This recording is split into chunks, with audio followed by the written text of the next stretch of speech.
Bota mais 3 golzinhos na conta do Tricolor. O que o Tricolor aprontou com o Vascão, hein, gente?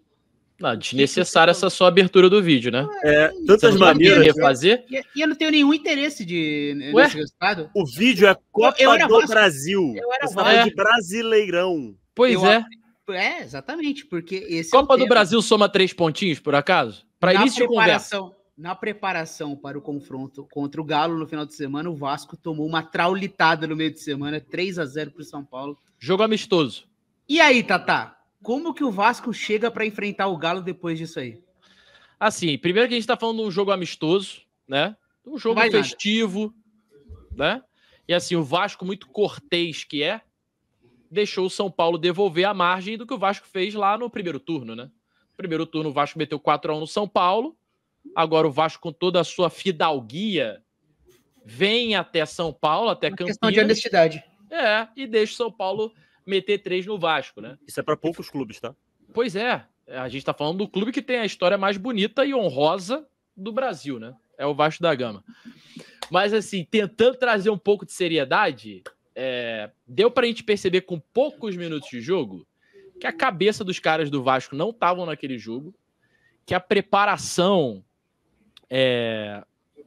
e o planejamento não foi o melhor, de colocar o time 100% titular, de pela primeira vez nesse jogo colocar Coutinho e Payet juntos, sendo que isso, assim, muito dificilmente, e eu quero acreditar nisso, vai acontecer com os dois começando como titular contra o Atlético Mineiro, até pelo contexto, assim. Qual que é o contexto? O time do Vasco já é limitado tecnicamente.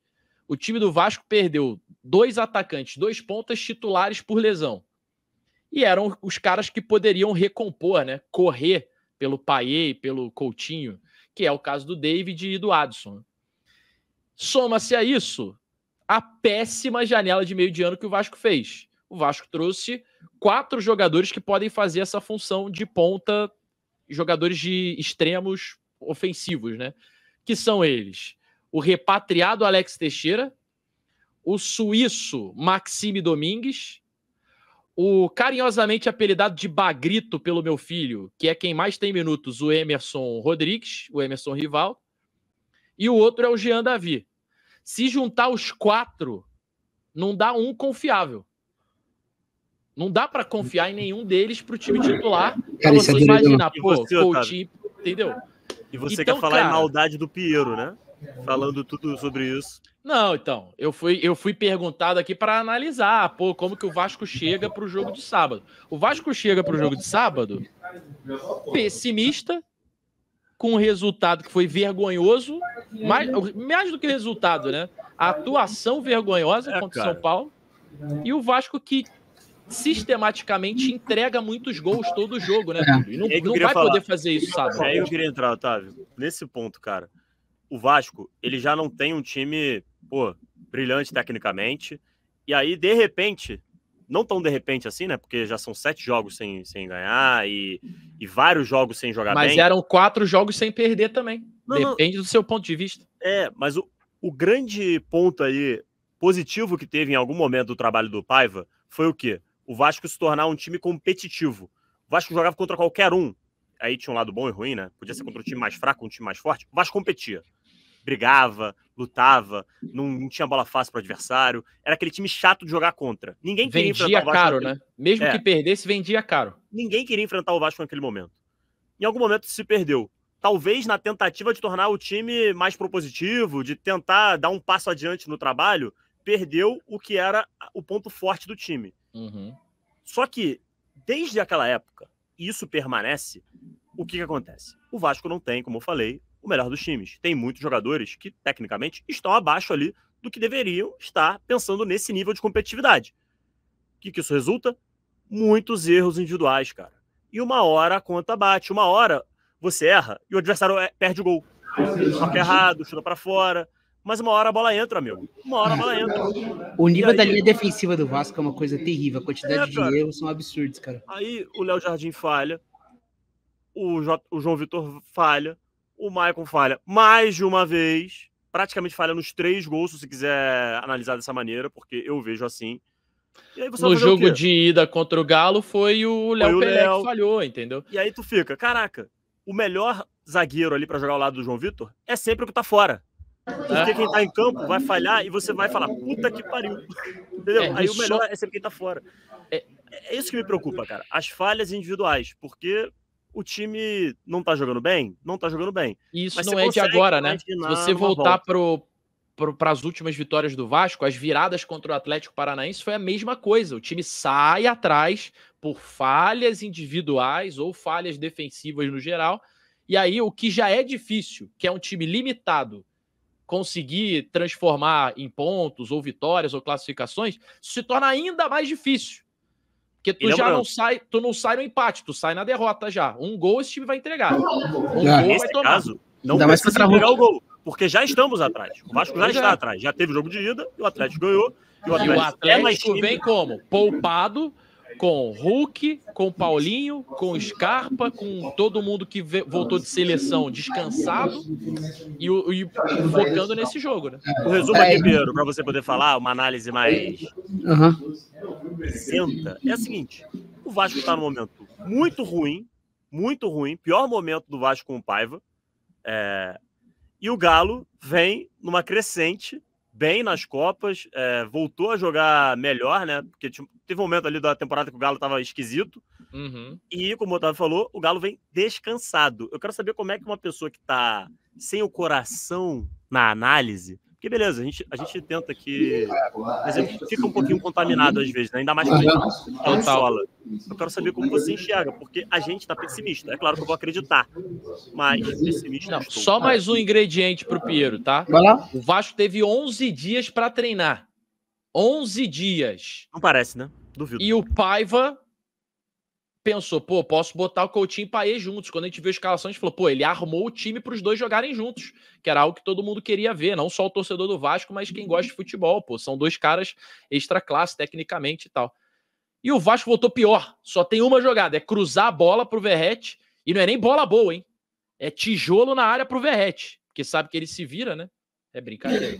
Então, eu acho que o Galo ele tem uma vantagem para esse segundo jogo. Esse cenário de estar à frente do placar, com Paulinho e Hulk podendo correr o campo, com liberdade para contra-atacar, numa defesa que falha tanto, como a do Vasco, parece o cenário ideal pro Galo. Mas, cara, é uma diferença mínima. Jogando em São Januário, vai existir todo um clima envolvido nesse jogo. Eu acho que tá muito em aberto, cara. Eu vou ser bem sincero com você. O Vasco tem talento.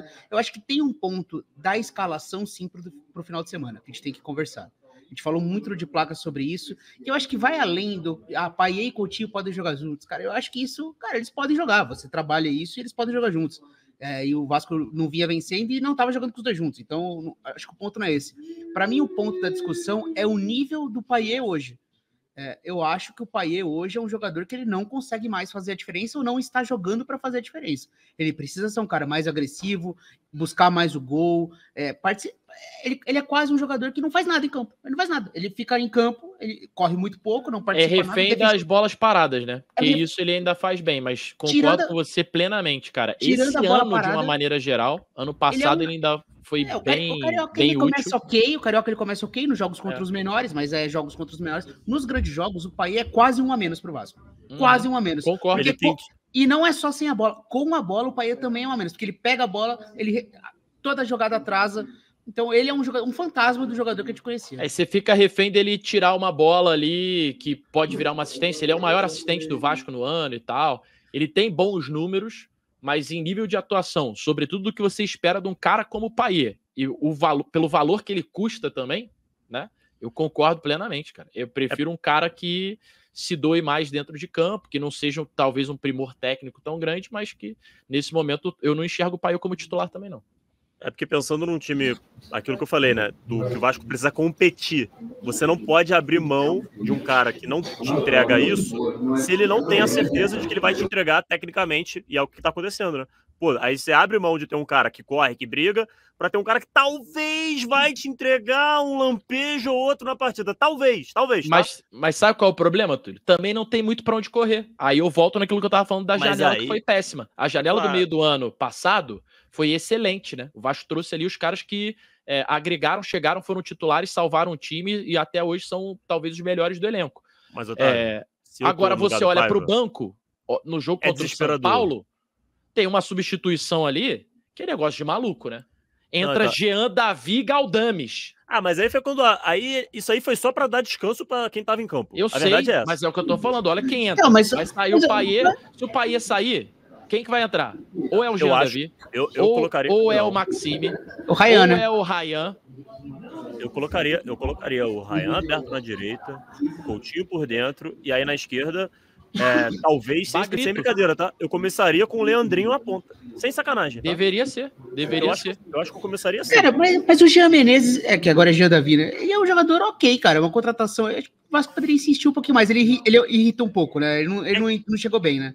Ele deu pequenas demonstrações de que entende um pouquinho ali, só que parou por aí, Só que ele tá num outro ritmo, né? E eu concordo. Eu acho que ele tem uma qualidade ali que dá pra você tirar, que pode servir para alguma coisa, a gente não tá mas ele ainda tá se ambientando. É o jogo mais importante do ano, né? A temporada tá pegando fogo, não dá para se arriscar. Não dá. E o Galo é um time que joga bem, cara. Ele tem altos e baixos, a gente viu... Tem momentos que o time dá um apagão e você fala, caramba, o Galo também comete muitos erros. Só que, cara, é um time muito forte nas Copas, tá podendo focar nas Copas. É um cenário realmente muito complicado de você jogar atrás do placar contra um time com tanto talento ofensivo como tem o Galo, né? E com sua defesa falhando tanto. É complicado, mas eu ainda acho que tá muito aberto, cara. Muito aberto mesmo. Muito aberto é a bondade sua com a gente. Não, muito aberto, pô. É uma vitória simples em Januário, pô. Tá aberto. Esse é um jogo que o Vasco precisa ir pra cima, né? Porque num cenário atual, assim, de tentar arrumar uma solução, eu tiraria o Payet para preencher o meio-campo com outro jogador. Botar o Sforza, por exemplo. Cocão, Sforza e Hugo Moura. É porque para esse jogo a gente precisa de gol. Então, no jogo de ida foi o Pumita aberta, né? Então. Aí daria para tentar fazer alguma coisa nesse sentido, assim. É que o Paiva, ele, no pouco tempo, você vê que agora ele não teve pouco, teve bastante tempo para treinar, ele não consegue arrumar soluções. Ele tem uma saída ali apoiada, que é o Sforza, que tenta sair jogando, que é um desastre. E ele insistiu naquilo muito tempo, agora parou, o Sforza nem entrar, tá entrando. Ele precisa entender que o time do Vasco não tem a qualidade necessária para fazer essa saída que ele quer. Não tem. A realidade é essa. Infelizmente, gente. A gente tem um cara que mais ganha bolas pelo alto no país. Pica essa bola lá para ele ganhar a primeira bola e briga pela segunda. Não tem mistério. O time que vai fazer uma parada louca, vai jogar com 4 laterais, tá ligado? Vai jogar com Piton e Leandrinho, vai jogar com PH e Pumita. Em determinado momento ele vai fazer. Eu acho que o Ryan começa. Eu acho que o Ryan começa esse jogo. Tem que ser o Ryan. Eu acho que não vai ser o time titular esse, tá? Mas em determinado momento ele vai fazer isso aí. É porque o Ryan, ele tava numa crescente, aí infelizmente fez merda atrás de merda, e aí deu uma quebrada seguidas, né? Aí ele faz a merda ser expulso lá na Liga Arena, quase compromete a classificação. Entrega o e faz a merda contra o Palmeiras, que ele dá o gol pro Flaco Lopes. Mas Fala, vai, Pio. Não, ia passar para outro jogo. Falar... exatamente. Porque agora você que tem que falar, né? Não, o que eu ia falar... Mas já que você... ver a gente sofrer aqui é bom, né? Como o seu tópico é passar para outro jogo, é porque eu ia só falar uma última coisa antes de a gente passar para outro jogo. O torcedor do Galo, que já tá confiante, porque tem mais time, ganhou o primeiro jogo, ele vê esse vídeo, ele dá risada, porque ele fala assim, cara, olha só a situação dos caras. Se a gente já tinha motivos para estar confiante, agora a gente tem que ter ainda mais. É claro que é o que o Piero falou, tá aberto. O Vasco não tá morto. Longe disso. Só que o torcedor do Galo, ele, abre um sorriso vendo um vídeo desse, entendeu? Sem confiança, Galão. Porque você pensou você ficar vivo na Copa do Brasil e na Libertadores da América? Isso pode gerar problemas. Isso pode ser problemático, desgaste físico, lesões, grandes viagens, né? Vamos focar na Libertadores, são times irmãos, torcidas parceiras, né? Deixa o Vasco da Gama voltar a disputar a final da Copa do Brasil. E a torcida do Vasco da Gama torcerá pelo Galo na Libertadores da América. E se no sábado tem esse fator, no domingo temos um enorme favorito, né? O Mengão, que conseguiu mudar a data do jogo, totalmente inteiro para o jogo, enquanto o Corinthians joga a vida.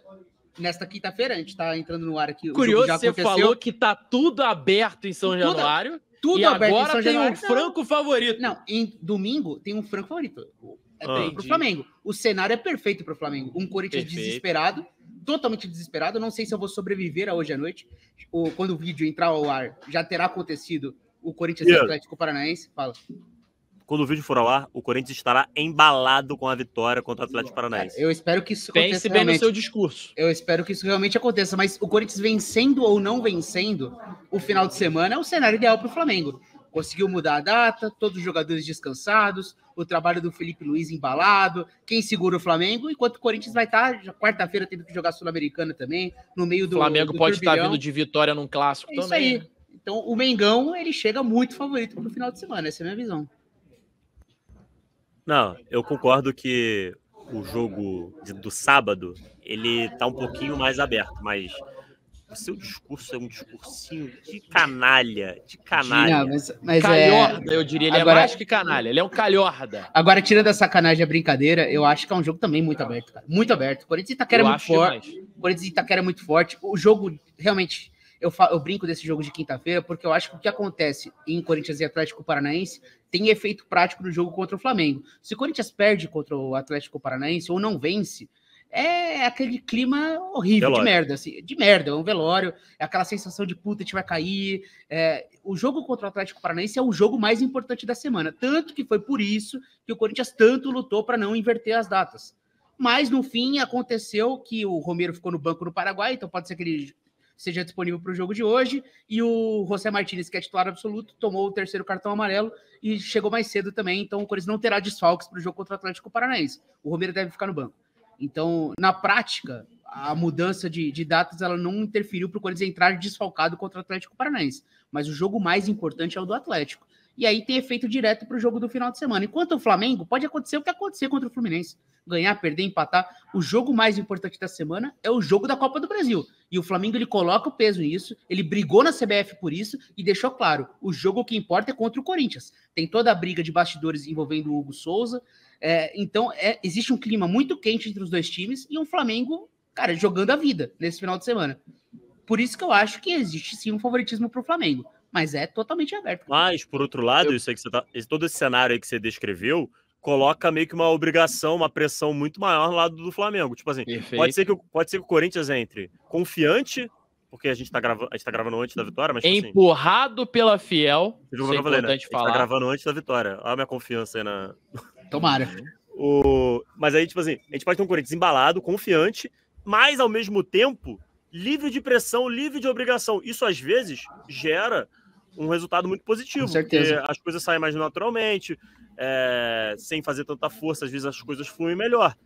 O que isso significa? Quer dizer que o Corinthians vai passar? Não. É porque eu acho que isso não vai acontecer, tá?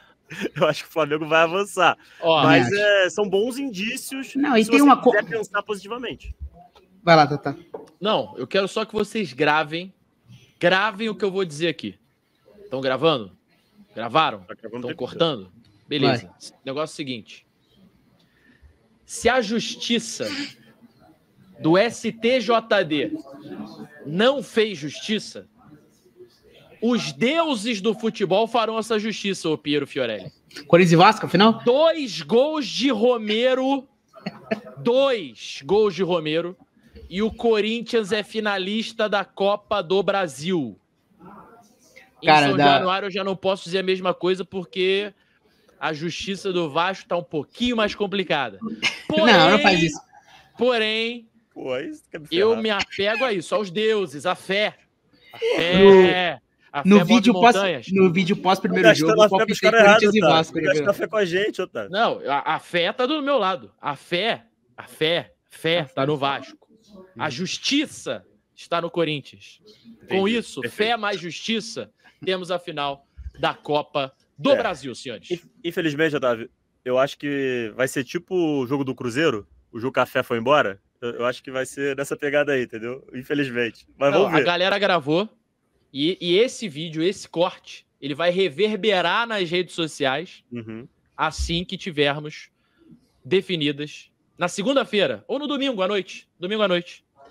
Isso será visto por milhares, centenas de milhares, quiçá milhões de brasileiros E quem acompanhou de placa ficou sabendo antes. Só de saber quem tá assistindo já sabe o que aconteceu nesse Corinthians e Atlético Paranaense. Tem uma inveja dessa pessoa que já sabe o que aconteceu. Eu queria só pular, acordar amanhã. Né? Nossa Senhora. Já queria sabe no, o que vai acontecer no final de semana.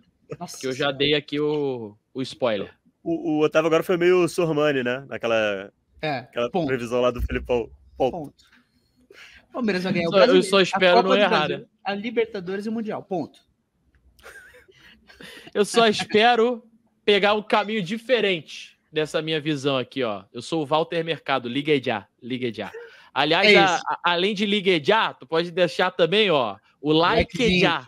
Like já.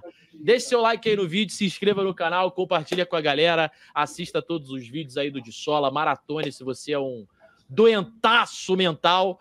E tamo junto até o próximo vídeo, né? Quem sabe podendo falar da classificação do Corinthians e do Vasco da Gama.